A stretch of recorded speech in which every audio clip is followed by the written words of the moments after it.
નમસ્કાર મિત્રો, વસ્તી ગણતરીમાં પ્રથમ તબક્કામાં આપણે જે નજરી નકશો બનાવવાનો છે તો એમાં આઉટલાઈન કેવી રીતે આપણે લઈ શકીએ એના માટેનો આ એક વિડીયો છે. મિત્રો, સૌપ્રથમ જો તમે મારું ફેસબુક પેજ આ ફોલો ન કર્યું હોય તો નિકુંજ સવાણી નામનું એક ફેસબુક પેજ છે એ ફોલો કરી લેશો, જેથી વસ્તી ગણતરીને લગતા આવા ઘણા ટેકનિકલ વિડીયો છે એ આવવાના છે તો તમને ઉપયોગી થાય. તો આપણે શરૂઆત કરીએ કે માનો કે તમને બ્લોક ફળવાયેલો છે તો એ બ્લોકની આઉટલાઈન છે એનો નકશો આપણે કઈ રીતે બનાવી શકીએ. દાખલા તરીકે મારે ગઢડા છે તો મોહનનગરનું આપણે ઉદાહરણ લઈએ. તો સૌપ્રથમ આપણે ગૂગલ મેપ ખોલીશું. ગૂગલ મેપ પીસીમાં એટલે કે કોમ્પ્યુટરમાં ખોલીશું તો જ વ્યવસ્થિત થઈ શકશે. તો અહીંયા આપણે જોઈ શકો છો કે આ ગૂગલ મેપ ખુલી ગયો છે. તો હું પહેલાં એને ડિફોલ્ટ કરી દઉં છું, એટલે કે અહીંયા જે તમે ઓપન કરશો ત્યારે જે રેગ્યુલર મેપ દેખાવાનો છે એ રેગ્યુલર મેપ છે એ હું તમને અહીંયા કરી આપું છું. તો ડિફોલ્ટ આ રીતે મેપ તમને જોવા મળશે. તો આપણે સૌપ્રથમ આપણું જે ગામ છે ગઢડા ત્યાં જઈએ. તો અહીંયા આપ જોઈ શકો છો કે આ આવી ગયું છે ગામ. હવે એમાં તમને ફળવાયેલો બ્લોક છે એ પહેલા તમારે જોવાનો. દાખલા તરીકે અહીંયા મોહનનગર છે તો મોહનનગર છે એ અહીંયા આપણે એમ ધારો કે આટલો વિસ્તાર છે એ એક ગણતરીદારને ફળવાયેલો છે. તો આપણે એટલા વિસ્તારનો જે નજરી નકશો છે એ તૈયાર કરીશું એટલે તમને ખ્યાલ આવી જાય. અહીંયા એની સ્ટ્રીટ એટલે કે શેરીઓ છે, આ મેઇન રોડ છે બરોબર, અને મકાન છે, અને આ ઉત્તર દક્ષિણ દિશા જ છે.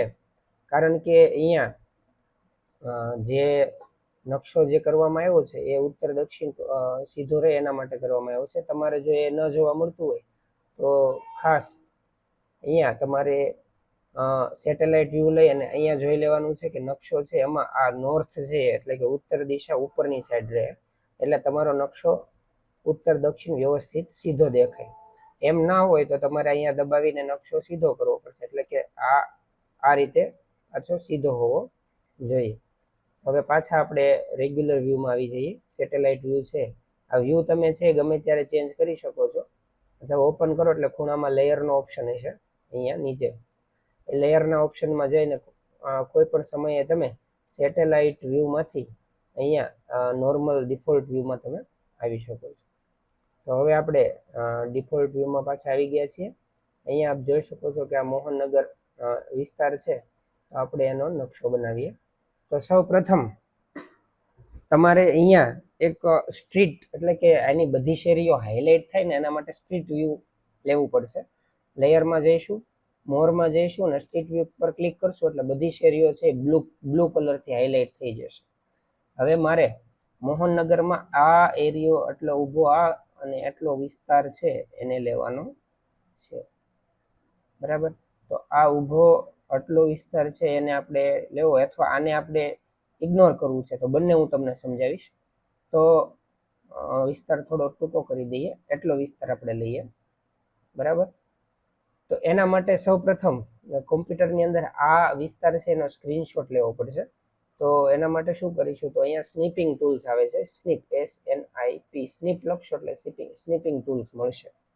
સ્નીપિંગ ટૂલ તમે જ્યારે ફર્સ્ટ ટાઈમ ઓપન કરો ત્યારે અહીંયા રેક્ટેંગલ આવેલું છે, અહીંયા ઉપર તમે જોઈ શકો છો. ત્યાં તમારે લેવાનું છે ફ્રી ફ્રોમ. હવે તમારે ન્યૂમાં પ્લસ નિશાની છે અહીંયા, એમાં જશો. હવે આપણે જેટલો આપણો નકશો છે એટલું સિલેક્ટ કરશો, એટલે કે હું અહીંયાથી ચાલુ કરું છું અને અહીંયાથી મારે આ ઊભી લાઈન છે. હવે આ ભાગ આપણે ઇગ્નોર કરેલો છે એટલે એ નથી લેતા, અહીંયા જવાનું છે અને અહીંયા નીચેના ખૂણા સુધી મારું છે અને પછી અહીંયા ઉપર તમે જોઈ શકો છો. હા, આટલો ભાગ સિલેક્ટ થઈ ગયો બરોબર. તો આ રીતના આપણે કટઆઉટ લેવાનું છે. હવે આ જે તમે કટઆઉટ લીધું છે બરોબર, એમાં જે સ્ટ્રીટ વ્યૂ દેખાય છે એમાં અમુક નાની શેરીઓ છે એ હાઇલાઇટ નહીં થઈ હોય. દાખલા તરીકે અમુક આની વચ્ચે જવા માટેનો નાનો એવો રોડ હશે અથવા અહીંયા જવા માટે હશે તો એ નહીં થયું હોય.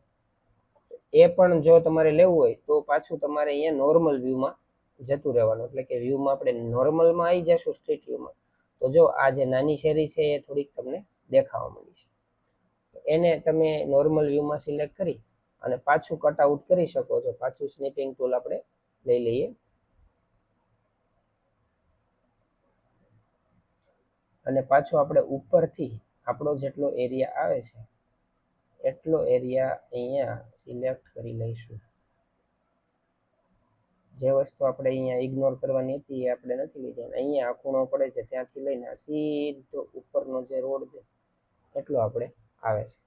મિત્રો આ આપણું નકશો છે એનું પેલું થઈ ગયું છે, અને પેલા સેવ આપી દઈએ એટલે કંટ્રોલ S અને અહીંયા લખી દઈએ કે ભાઈ મોહનનગર સ્ટ્રીટ વ્યૂ. આને હવે બંધ કરી દઈશું. હવે આપણે ચેટ જીપીટીમાં આવવાનું છે, અથવા જેમિની કોઈ પણમાં જઈ શકો છો. અહીંયા ચેટ જીપીટીમાં આપણે પહેલા કરીએ, કારણ કે મોટા ભાગના મિત્રો ચેટ જીપીટી યુઝ કરતા હોય છે. તો અહીંયા પહેલા ઇમેજ અપલોડ કરી દેવાની છે. મેં જે ઇમેજ સ્ટ્રીટ વ્યૂની જે બનાવી છે એને અપલોડ કરી દો.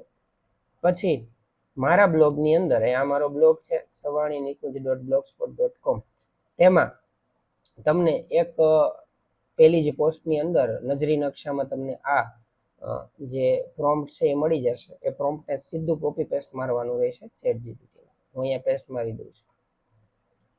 તો આપણો અહીંયા જો સ્ટ્રીટ વ્યૂનો જે નકશો છે એ રેડી થઈ ગયો છે. આપણે એને યુઝ કરતા પહેલા મેઇન નકશા સાથે કમ્પેર કરવો જરૂરી છે.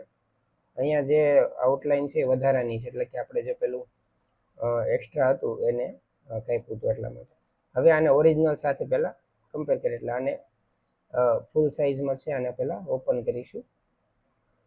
આ ફૂલ સાઇઝમાં ખુલી ગયું. તો ઉપરનો જે ભાગ છે એ આપણો જે ઓરિજિનલ જે નકશો છે એના ઉપરના ભાગ સાથે પહેલા મેચ કરીએ કે એમાં 1 2 3 4 ને 5 ટોટલ 5 ખાના થવા જોઈએ. 1 2 3 4 ને 5 5 ખાના છે, પ્લસ નીચે જે શેરીઓ છે, આ તમે નાની શેરીઓ છે એ જોઈ શકો છો.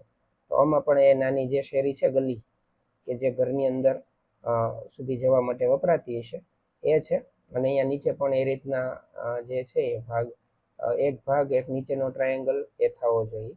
તો એ પણ અહીંયા એક ભાગ છે અને અહીંયા નીચેનો ટ્રાયેંગલ છે. તો મિત્રો આ આઉટલાઇન થઈ ગઈ. તમારે જે શેરીનો નકશો જે બનાવવાનો છે એ તમે અહીંયા રૂબરૂ જશો તો ડાયરેક્ટ આ રીતના આવું બનાવી નહીં શકો. હવે આને તમારે શું કરવાનું છે, તો પ્રિન્ટ આઉટ લઈ લેવાની A4 સાઇઝમાં. પછી જ્યારે તમે ત્યાં વિઝિટમાં જાઓ ત્યારે આવું માત્ર તમારે અહીંયાથી જે ઘર આવતું હોય એનો જે આકાર છે એ જ બનાવીને આગળ વધવાનું છે. આ ઝિગઝેગમાં આપણે વધવાની વાત છે, તો તમારે આવી રીતના આગળ આમ વધી શકો છો.